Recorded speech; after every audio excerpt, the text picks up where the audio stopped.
என் மகனுக்கு புதிதாக திருமணமாகி வந்தபோது என் மருமகள் அறையை விட்டு வெளியே வருவதில்லை. இது எனக்கு மிகவும் விசித்திரமாக இருந்தது. தினமும் இரவில் மருமகள் அலறும் சத்தம் கேட்கும். எப்போதாவது அவள் அறையை விட்டு வெளியே வந்தாலும் தடுமாறித்தான் நடப்பாள். ஒரு நாள் நான் அவளை வற்புறுத்தி கேட்டபோது அவள் அழுது கொண்டே, என் பெயர் சரளா. என் கணவர் 2 வருடங்களுக்கு முன் இறந்து விட்டார். எனக்கு ஒரே ஒரு மகன்தான். அவன் பெயர் ராகவ். 5 வருடங்களாக என் மகன் ராகவ் வேறொரு நகரத்தில் வேலை செய்து கொண்டிருந்தான். ஆனால் நான் அவனிடம், மகனே, இங்கேயே ஒரு வேலை தேடிக்கொள். நான் தனியாக இருந்து மிகவும் கஷ்டப்படுகிறேன். இந்த வயோதிகத்தில் எனக்கு ஒரு ஆதரவு தேவை என்று சொன்னேன். என் சொல்லை கேட்டு என் மகன் தன் விருப்பத்துக்கு மாறாக இந்த நகரத்திலேயே வேலை தேடினான். அவனுக்கு இங்கே வர சுத்தமாக மனமில்லை. இருப்பினும் நான் வற்புறுத்தியதால் அவன் சம்மதித்தான். இப்போது என் மகன் என்னுடனேயே தங்கி வேலை செய்ய ஆரம்பித்ததில் இருந்து நான் மிகவும் மகிழ்ச்சியாக இருந்தேன். அவன் இங்கு வந்த சில நாட்களுக்கு பிறகு ஒரு நண்பனின் திருமணத்திற்கு சென்றான். அவன் திருமணத்தில் இருந்து திரும்பி வந்தபோது மிகவும் சந்தோஷமாக இருந்தான். நான் அவனிடம் சந்தோஷத்தின் காரணத்தை கேட்க அவன் என் பேச்சுக்களை தவிர்த்தான். 1-2 நாட்களுக்கு பிறகு என் சகோதரி அனிதா என்னை பார்க்க என் வீட்டிற்கு வந்தாள். அவள் என் மகன் ராகவுக்காக ஒரு அழகான பெண்ணின் திருமண பேச்சையும் கொண்டு வந்தாள். அவள் அந்த பெண் மிகவும் அழகானவள், நல்ல கலாச்சாரமானவள் மற்றும் நல்ல குடும்பத்தை சேர்ந்தவள் என்று சொன்னாள். அந்த சம்பந்தம் எனக்கு மிகவும் பிடித்திருந்தது. மாலையில் ராகவ் அலுவலகத்தில் இருந்து வந்த பிறகு அவனிடம் இது பற்றி பேசுவதாக சொன்னேன். மாலையில் ராகவ் அலுவலகத்தில் இருந்து திரும்பிய போது நான் அந்த பெண்ணின் படத்தை காட்டி, இன்று உன் சித்தி உனக்காக இந்த பெண்ணின் பேச்சை எடுத்து வந்தாள். இந்த பெண் எனக்கு மிகவும் பிடித்துள்ளது, நீ பார்த்துக்கொள் என்றேன். ராகவ் படத்தை பார்த்தான். ஆனால் அம்மா, நான் இந்த பெண்ணை திருமணம் செய்ய முடியாது என்றான். நான், ஏன்? இந்த பெண்ணில் என்ன குறை? பார்க்க எவ்வளவு அழகாக இருக்கிறாள், நல்ல குடும்பத்தை சேர்ந்தவள் என்றேன். என் பேச்சை கேட்ட ராகவ், அம்மா, உண்மையில் எனக்கு வேறு ஒரு பெண்ணை பிடித்து விட்டது என்றான். அதை கேட்டு நான் சற்று அதிர்ச்சி அடைந்தேன். நான் வேறு பெண்ணா? யார் அவள் என்றேன். என் மனதில் இவன் ஏதோ ஒரு தவறான பெண்ணை தேர்ந்தெடுத்து விடக்கூடாது என்ற பயம் உண்டாகியது. அதற்கு அவன், அம்மா, நீங்கள் கேட்கவில்லையா நான் ஏன் என் நண்பனின் திருமணத்தில் இருந்து திரும்பும் போது அவ்வளவு சந்தோஷமாக இருந்தேன் என்று? உண்மையில் அந்த பெண் எனக்கு என் நண்பனின் திருமணத்தில் தான் அறிமுகமானாள். அவளை பார்த்த முதல் பார்வையிலேயே எனக்கு அவள் மீது காதல் வந்துவிட்டது. நான் இவளைத்தான் திருமணம் செய்து கொள்வேன் என்று முடிவு செய்து விட்டேன் என்றான். அதன் பிறகு ராகவ் தான் திருமணத்தின் போது எடுத்த அந்த பெண்ணின் படத்தை காட்டினான். நான் அந்த பெண்ணின் புகைப்படத்தை பார்த்தபோது அவள் பார்ப்பதற்கு மிகவும் அழகாகவும் உடையிலும் மிகவும் பிரியமாகவும் இருந்தாள். நான், சரி மகனே, இந்த திருமணத்திற்கு நான் சம்மதிக்கிறேன். நீ சீக்கிரம் அந்த பெண்ணின் வீட்டாரின் முகவரியை கண்டுபிடி. நான் நேரில் சென்று இந்த திருமணத்தை பற்றி பேசுகிறேன் என்றேன். என் பேச்சை கேட்ட ராகவ் மிகவும் சந்தோஷமடைந்து என்னை கட்டிப்பிடித்தான். 2-3 நாட்களில் எனக்கு அந்த பெண்ணின் முகவரி கிடைத்தது. நான் அவள் வீட்டிற்கு சென்று ராகவுக்கும் அந்த பெண்ணுக்கும் திருமணம் நிச்சயம் செய்தேன். நான் அந்த பெண்ணிடமும், என் மகனை உனக்கு பிடித்திருக்கிறதா என்று கேட்டேன். அவள் தலையசைத்து ஆம் என்று சொன்னாள். அந்த பெண்ணின் பெயர் ராஜி. அவள் எனக்கு மிகவும் பிரியமானவளாகவும் எளிமையானவளாகவும் தெரிந்தாள். சீக்கிரமே திருமண தேதி முடிவு செய்யப்பட்டு சில நாட்களிலேயே என் மருமகளை வீட்டுக்கு அழைத்து வந்தேன். ராகவுக்கு ராஜியுடன் திருமணம் செய்து வைத்ததிலிருந்து என் வீடு மகிழ்ச்சியால் நிரம்பி இருந்தது. ராகவ் என்னை முன்பை விட அதிகமாக நேசித்தான். என் மகனின் சந்தோஷத்தை பார்த்து நானும் மிகவும் மகிழ்ச்சி அடைந்தேன். திருமணத்தின் அடுத்த நாள் காலையில் சடங்குகளுக்காக என் மருமகளை எழுப்பிய போது அவள் மிகவும் சோர்வாக தெரிந்தாள். நான் அவளிடம், என்ன ஆயிற்று, உன் உடம்பு சரியில்லையா என்று கேட்டேன். அதற்கு அவள், அத்தை, திருமண நிகழ்ச்சிகள் காரணமாக என்னால் சரியாக தூங்க முடியவில்லை, அதனால் தான் இவ்வளவு சோர்வாக இருக்கிறது என்றாள். நான், பரவாயில்லை மகளே, கொஞ்ச நேரம் சடங்குகளை முடித்துவிட்டு உன் அறைக்கு சென்று ஓய்வெடு என்று சொன்னேன். அதற்கு பிறகு நான் அவளை அவள் அறைக்கு அனுப்பி வைத்தேன். திருமணமாகி 2-3 நாட்கள் ஆகிவிட்டன. ஆனால் என் மருமகள் அறையை விட்டு மிகவும் குறைவாகவே வெளியே வருகிறாள் என்று நான் கவனித்தேன். ராகவ் தன் மற்றும் மருமகளின் உணவை அறைக்குள் கொண்டு சென்று சாப்பிட்டு வந்தான். இது எனக்கு மிகவும் விசித்திரமாக தோன்றியது. ஆனால் இப்போதுதான் கொள்கிறார்கள். இப்போது நான் எதுவும் சொல்வது சரியில்லை என்று இப்படி நடந்து கொள்கிறார்கள். இப்போது நான் எதுவும் சொல்வது சரியில்லை என்று நினைத்தேன். ஆனால் நான் எதுவும் சொல்லவில்லை. ஆனால் 2-3 வாரங்கள் கடந்தும் என் மருமகளின் இதே நிலைமைதான் இருந்தது. அவள் வீட்டின் எந்த வேலையும் செய்வதில்லை. மிகவும் அவசியமான வேலை இருந்தால் மட்டுமே அறையை விட்டு வெளியே வருவாள். இல்லையெனில் அவள் எல்லா நேரமும் அறையிலேயே இருப்பாள். இது எதுவும் எனக்கு புரியவில்லை. அதனால் மாலையில் ராகவ் அலுவலகத்தில் இருந்து வந்தபோது நான் அவனை தடுத்து நிறுத்தினேன். நான், மகனே, மருமகள் வீட்டிற்கு வந்ததிலிருந்து அறையை விட்டு வெளியே வருவதில்லை. நானும் இப்போது வயதாகிவிட்டேன். தனியாக இவ்வளவு வேலை செய்ய முடிவதில்லை என்றேன். என் பேச்சை கேட்ட ராகவ் என் மீது கோபம் அடைய ஆரம்பித்தான். என் மனைவி வீட்டு வேலை செய்ய வரவில்லை. அவள் எனக்காக இந்த வீட்டிற்கு வந்திருக்கிறாள். அவளை அறையை விட்டு வெளியே வர சொல்ல உங்களுக்கு எந்த உரிமையும் இல்லை. வேலை விஷயத்தை பொறுத்தவரை நான் நாளையிலிருந்து 2-3 வேலைக்காரிகளை வேலைக்கு அமர்த்துகிறேன். நீங்கள் வீட்டு வேலை செய்ய வேண்டியதில்லை. நீங்கள் இப்போது வயதாகி விட்டீர்கள். அதனால் பூஜை செய்வதில் உங்களை ஈடுபடுத்திக் கொள்ளுங்கள். உங்கள் மகன் மற்றும் மருமகள் தங்கள் திருமண வாழ்க்கையை நன்றாக வாழ விடுங்கள் என்றான். என் மகனின் உறுதியான பதிலை கேட்டு என் கண்களில் கண்ணீர் வந்தது. ஆனால் நான் ஒவ்வொரு வயதான பெற்றோருக்கும் இதுதான் விதி என்று நினைத்தேன். பிள்ளைகள் பெரியவர்களாகும் போது இது போன்ற பதில்களை சொல்ல ஆரம்பித்து விடுவார்கள்.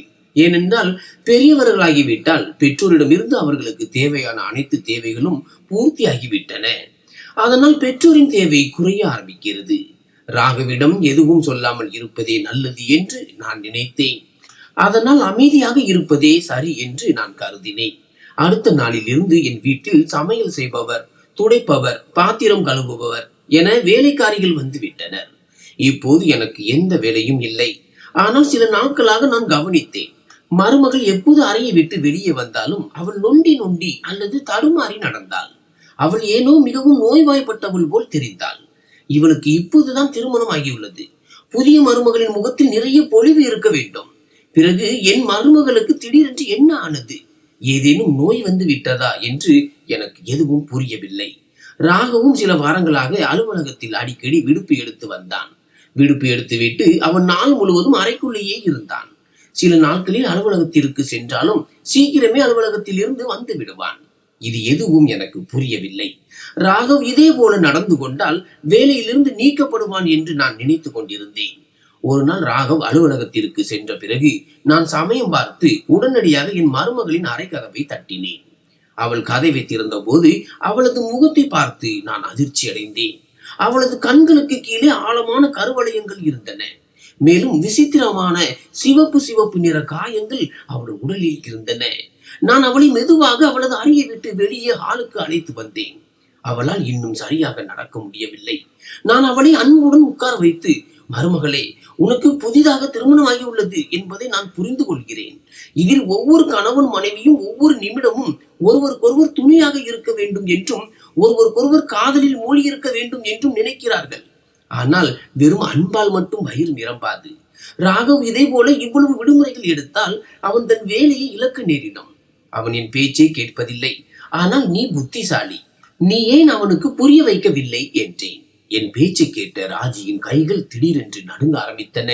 அவள் தடுமாறிய வார்த்தைகளில், அத்தை, நானும் ராகவிடம் எதுவும் சொல்ல முடியாது. என்னை மன்னித்து விடுங்கள் என்றாள். நான், மகளே, ராகவ் உன்னை மிகவும் நேசிக்கிறான். நீ அவனுக்கு புரிய வைத்தால் அவன் உன் பேச்சை கேட்பான் என்றேன். இந்த என் பேச்சுக்கு என் மருமகள் எதுவும் சொல்லவில்லை. ஆனால் அவள் கண்களில் இருந்து ஒரு சொட்டு கண்ணீர் கீழே விழுந்தது. இதை பார்த்து எனக்கு எதுவும் புரியவில்லை. நான் அவளது கையை பிடித்து, உனக்கு ஏதேனும் கஷ்டம் இருந்தால் நீ என்னிடம் சொல்லலாம். நானும் உன் அம்மா போன்றவள் தான் என்றேன். ஆனால் அவள் எதுவும் பேசவில்லை. நான், ராஜி, உனக்கு ஏதேனும் உடல்நல பிரச்சனை இருக்கிறதா என்றேன். இந்த என் பேச்சை கேட்டதும் அவளது கண்களில் இருந்து கண்ணீர் தாரை தாரையாக ஓட ஆரம்பித்தது. அவள் எனக்கு ஏதோ ஒன்றை சொல்ல வாயை திறந்த போது ராகவ் அலுவலகத்தில் இருந்து வந்து விட்டான். அவன் ராஜியை என்னுடன் உட்கார்ந்து இருப்பதை கண்டதும் ராஜியின் மீது மோசமாக கத்தினான். நீ அறையை விட்டு வெளியே என்ன செய்து கொண்டிருக்கிறாய்? இப்போதே உள்ளே போ என்றான். அவனது பேச்சை கேட்டதும் ராஜி பயந்து அறைக்குள் சென்று விட்டாள். என் மகனின் இந்த நடத்தையை பார்த்து நான் அதிர்ச்சி அடைந்தேன். நான், உனக்கு பைத்தியமா பிடித்து விட்டது? அவள் என் மருமகள். நான் அவளுடன் கொஞ்ச நேரம் உட்கார்ந்து பேசக்கூட முடியாதா என்றேன். என் இந்த பேச்சுக்கு ராகவ், பாருங்கள் அம்மா, ஒரு விஷயத்தை கவனமாக கேட்டுக்கொள்ளுங்கள். நீங்கள் உங்கள் வெளி வேலைகளில் கவனம் செலுத்துங்கள்.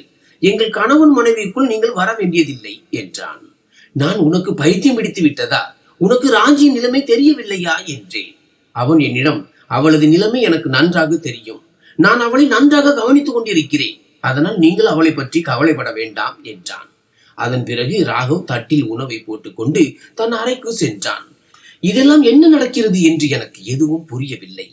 அன்றிரவு திடீரென்று எனக்கு தாகம் ஏற்பட்டது. அதனால் நான் தண்ணீர் குடிக்க சமையலறைக்கு சென்றேன். அப்போது என் மருமகளின் அலறல் சத்தம் எனக்கு கேட்டது.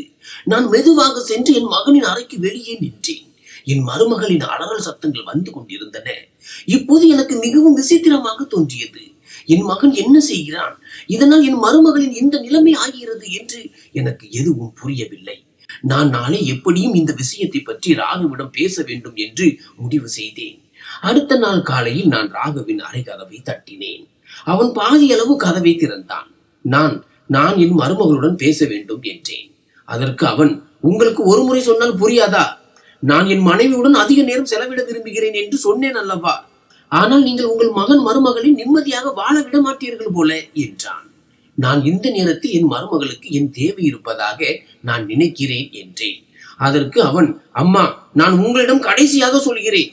நாங்கள் கணவன் மனைவி, எங்களை தொந்தரவு செய்யாதீர்கள். இல்லை என்றால் நான் என் மனைவியை அழைத்துக் கொண்டு வேறு நகரத்திற்கு சென்று விடுவேன். பிறகு நீங்கள் இங்கு தனியாக இருங்கள் என்றான். இதை சொல்லிவிட்டு ராகவ் கதவை மூடிக்கொண்டான். இப்போது எனக்கு என்ன செய்வதென்று தெரியவில்லை. பிறகு நான் ஏன் ராஜியின் அப்பாவுக்கு போன் செய்து சில நாட்களுக்கு ராஜி அவர்கள் வீட்டிற்கு அழைத்து செல்லும்படி சொல்லக்கூடாது என்று நினைத்தேன். நான் சொன்னதன் பேரில் மாலையில் ராஜியின் அப்பா அவளை வீட்டிற்கு அழைத்து செல்ல திரும்ப வந்தபோது ராகவ் ரகளை செய்தான். அவன் ராஜியை அவளது அப்பாவை சந்திக்க கூட அனுமதிக்கவில்லை. மேலும் அவளது அப்பாவை மிகவும் அவமானப்படுத்தி வீட்டை விட்டு விரட்டி விட்டான். ராஜியின் அப்பாவை நான் தான் அழைத்தேன் என்று ராகவுக்கு தெரிந்த போது அவன் என்னிடம் மிகவும் மோசமாக நடந்து கொண்டான். இது என் மகனா என்று என்னால் நம்ப முடியவில்லை. அவன் என்னிடம், நீங்கள் என்ன மாதிரி அம்மா? தன் மகனின் திருமண வாழ்க்கையை கெடுக்கிறீர்கள். ஒரு வேலை செய்யுங்கள். நீங்கள் இங்கிருந்து சில நாட்களுக்கு சென்று விடுங்கள். நீங்கள் சித்தி வீட்டிற்கு சென்று ரொம்ப நாள் ஆச்சு. அதனால் சில நாட்கள் அங்கே சென்று உங்கள் சகோதரியுடன் நிம்மதியாக இருங்கள். மேலும் என் மனைவியுடன் என்னை தனியாக விடுங்கள் என்றான். என் மருமகளின் கஷ்டத்தை பற்றி நான் எப்படி அறிந்து கொள்வது என்று இப்போது எனக்கு எதுவும் புரியவில்லை. ஆனால் இந்த நேரத்தில் நான் அமைதியாக இருப்பதே நல்லது என்று நினைத்தேன். மேலும் எல்லாவற்றையும் கடவுள் கைகளில் விட்டுவிட்டேன். பிறகு நாட்கள் இதே போல மெதுவாக கடந்து கொண்டிருந்தன. நான் தினமும் என் மருமகளின் அலறல் சத்தங்களை அவள் அறையில் இருந்து கேட்டுக் கொண்டிருந்தேன். அடுத்த மாதம் என் மகனை அலுவலகத்தின் ஒரு அவசர வேலைக்காக 2 நாட்களுக்கு வேறு நகரத்திற்கு அனுப்பினர். ஆனால் அவன் செல்லும் போது ராஜிக்கு கண்டிப்பான எச்சரிக்கை விடுத்து விட்டு சென்றான். அவள் அறையை விட்டு வெளியே வந்து என்னிடம் பேசினால் அது அவளுக்கு மிகவும் மோசமாக இருக்கும் என்று. அதே நேரத்தில் என் மகன் இதே எச்சரிக்கையை எனக்கும் கொடுத்து விட்டு சென்றான். ஆனால் நான் இத்தனை நாட்களாக இந்த வாய்ப்புக்காகத்தான் காத்திருந்தேன். அவன் சென்றதும் நான் உடனடியாக என் மருமகளை அறையிலிருந்து வெளியே அழைத்து வர சென்றேன். அவளது அறையின் நிலைமையை பார்த்து நான் அதிர்ச்சி அடைந்தேன். அறை மிகவும் மோசமாக இருந்தது. யாரோ ஒருவர் மிருகத்தனமாக நடத்தப்பட்டது போல் இருந்தது. என் மருமகள் என் முன்னால் அழுது கெஞ்சினாள். அத்தை, என்னை அறையை விட்டு வெளியே அழைக்காதீர்கள். ராகவுக்கு தெரிந்தால் அவர் மிகவும் மோசமாக நடந்து கொள்வார் என்றாள். நான் என் மருமகளிடம், நீ இவ்வளவு படித்தவளாக இருந்தும் எப்படி இவ்வளவு பயந்தவளாக இருக்கிறாய்? இன்று நீ எனக்கு எல்லா உண்மையையும் சொல்ல வேண்டும். உண்மையில் என்ன நடக்கிறது என்று என் மீது சத்தியமாக என்றேன். நான் என் மருமகளின் மீது சத்தியம் செய்ததும் அவள் என்னை கட்டிப்பிடித்து அழ ஆரம்பித்தாள். பிறகு அவள் எனக்கு சொன்னதை கேட்டு என் காலடியில் இருந்த நிலைமையை சரிந்து விட்டது. அவள், அத்தை, ராகவ் தினமும் ஆங்கில படங்களை பார்த்துவிட்டு என்னுடன் ஒரு நாளைக்கு பல முறை இவ்வளவு சொல்லிவிட்டு அவள் உடைந்து அழ ஆரம்பித்தாள். பிறகு அவள் மேலும் அவர் என்னிடம் மிருகத்தனமாக நடந்து கொள்கிறார். அந்த படங்களில் காட்டுவது போல அவர் அப்படியே செய்கிறார். எனக்கு எவ்வளவு கஷ்டமாக இருந்தாலும் நான் ஒரு மனுஷி என்று அவர் நினைக்கவே இல்லை. தன் ஆசையை நிறைவேற்றும் ஒரு பொருளாக மட்டுமே என்னை பார்க்கிறார். அதனால்தான் என் நிலைமை இப்படி ஆகிக் கொண்டிருக்கிறது என்றாள். என் மகன் இவ்வளவு மோசமான வேலை செய்ய முடியும் என்பதை என்னால் நம்ப முடியவில்லை. எனக்கு மிகவும் வெட்கமாக இருந்தது. நான், ராஜி, நீ இத்தனை நாட்களாக இந்த மிருகத்தனமான செயலை சகித்துக் கொண்டிருக்கிறாய். இதற்கு எதிராக ஒரு நடவடிக்கையும் எடுக்காமல் எப்படி இருந்தாய்? நீ தனியாக தைரியம் கொள்ளவில்லை என்றால் உன் அப்பா வந்த அன்று நீ குரல் கொடுத்திருக்கலாமே. அன்று நீ ஏன் எதுவும் செய்யவில்லை என்றேன். ராஜி, அத்தை, உண்மையில் நான் நிர்பந்திக்கப்பட்டேன். நான் ராகவுக்கு எதிராக போக முடியாது என்றாள். நான், உன் நிர்பந்தம் என்ன என்றேன். அதற்கு அவள், அத்தை, ராகவ் என் பல வீடியோக்களை எடுத்துள்ளார். நான் அவருக்கு எதிராக எந்த நடவடிக்கையும் எடுத்தால் அந்த வீடியோக்களை சமூக ஊடகங்களில் வெளியிட்டு என் வாழ்க்கையை கெடுத்து விடுவேன் என்று அவர் என்னை மிரட்டினார். அதனால்தான் நான் இந்த நரகத்தை அனுபவிக்க வேண்டிய கட்டாயத்தில் இருக்கிறேன் என்றாள். ராஜியின் பேச்சை கேட்டதும் எனக்கு என் மகன் மீது வெறுப்பு ஏற்பட்டது. என் மகனுக்கு நல்லொழுக்கத்தை கற்றுக் கொடுப்பதில் நான் இவ்வளவு தோல்வியடைவேன் என்று எனக்கு தெரியாது. என் மகனுடன் ராஜுக்கு திருமணம் செய்து வைத்து அவளது வாழ்க்கையை கெடுத்து விட்டேன் என்று இப்போது எனக்கு மிகவும் வருத்தமாக இருந்தது. 2 நாட்களுக்கு பிறகு ராகவ் வீட்டிற்கு திரும்பினான். வீட்டிற்கு திரும்பியதும் அவன் அறைக்குள் சென்று ராஜுவுடன் தன் மிருகத்தனமான விளையாட்டை ஆரம்பித்து விட்டான். அவன் ராஜுவுடன் அதையெல்லாம் செய்ய ஆரம்பித்த போது நான் பலமாக கதவை தட்டினேன். ராகவ் மோசமாக கத்தி கொண்டும் அலறி கொண்டும் அறையை விட்டு வெளியே வந்தான்.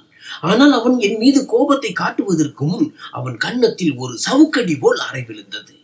இந்த அறை ராஜியின் அப்பாவின் அடியாக இருந்தது. மேலும் எங்களுக்கு பின்னால் காவல்துறை நின்றிருந்தது. காவல்துறையை பார்த்து ராகவ் அதிர்ச்சி அடைந்தான். காவலர்கள் உடனடியாக ராகவை கைது செய்து அவனது கைபேசியை ஒரே அடியில் பறித்து கொண்டனர். ராகவ் என்னிடம், நீங்களா என்னை கைது செய்தீர்கள்? நீங்கள் என் அம்மாவாக இருக்க முடியாது என்றான். நான், ஆம், நீ சரியாக சொன்னாய். உன் போன்ற ஒரு மிருகத்துக்கு நான் ஒருபோதும் அம்மாவாக இருக்க முடியாது என்றேன். நான் உள்ளே சென்று முதலில் என் மருமகளின் நிலையை சரி செய்தேன். அதன் பிறகு நான் அவளுக்கு ஆதரவு கொடுத்து வெளியே அழைத்து வந்தேன். உண்மையில் ராஜி எனக்கு இந்த உண்மையை சொன்ன போதே என் மகனுக்கு அவன் செய்த குற்றத்துக்கான தண்டனையை எப்படியும் வாங்கி தர வேண்டும் என்று நான் முடிவு செய்து விட்டேன். மேலும் நான் அன்றே ராஜியின் அப்பாவுக்கு போன் செய்து எல்லா உண்மையையும் சொல்லிவிட்டேன். ராகவ் வீட்டிற்கு வந்ததும் அவர் காவல்துறையுடன் இங்கு வர வேண்டும் என்றும் சொல்லியிருந்தேன். ராகவின் கைபேசியில் இருந்து ராஜுவின் எல்லா வீடியோக்களையும் நாங்கள் உடனடியாக நீக்கிவிட்டோம். ராகவின் குற்றம் நிரூபிக்கப்பட்டதால் அவன் சிறையில் அடைக்கப்பட்டான். அவனுக்கு மறுவாழ்வு மையத்தில் சிகிச்சையும் அளிக்கப்பட்டு வருகிறது. ஆனால் அவன் ஏன் இப்படி செய்தான் என்று கண்டறியப்பட்ட போது அவன் கடந்த 5 வருடங்களாக வேறு நகரத்தில் வேலை செய்த போது அவனுக்கு சில நண்பர்களுடன் பழக்கம் ஏற்பட்டது. அவர்கள் தினமும் இது போன்ற படங்களை பார்த்து அதற்கு அடிமையாகி விட்டனர். அதன் பிறகு ராகவின் மனதில் எல்லா நேரமும் இதுதான் ஓடிக்கொண்டிருந்தது. மேலும் படிப்படியாக அவனிடமிருந்து மற்றவர்களின் துயரங்களை பற்றிய உணர்வு முற்றிலும் மறைந்து விட்டது. அவனுக்கு தன் ஆசையை மட்டுமே பூர்த்தி செய்ய வேண்டும் என்ற பிடிவாதம் இருந்தது. இது ஒரு வகையான மனநோய். இதற்கு ஒரு நபர் அடிமையாகி விடுகிறார். அதனால்தான் ராகவ் தண்டனையை அனுபவிப்பதுடன் சிகிச்சையும் பெற்று வருகிறான். நான் என் மகனுக்கும் ராஜுக்கும் விவாகரத்து வாங்கி தந்தேன். இன்று ராஜி வேறு ஒருவருடன் திருமணம் செய்து ஒரு மகிழ்ச்சியான வாழ்க்கையை வாழ்ந்து கொண்டிருக்கிறாள். என் மகனுடனான எல்லா உறவுகளையும் துண்டித்துக் கொண்டு நான் இப்போது என் சகோதரியுடன் வாழ்ந்து கொண்டிருக்கிறேன். நன்றி.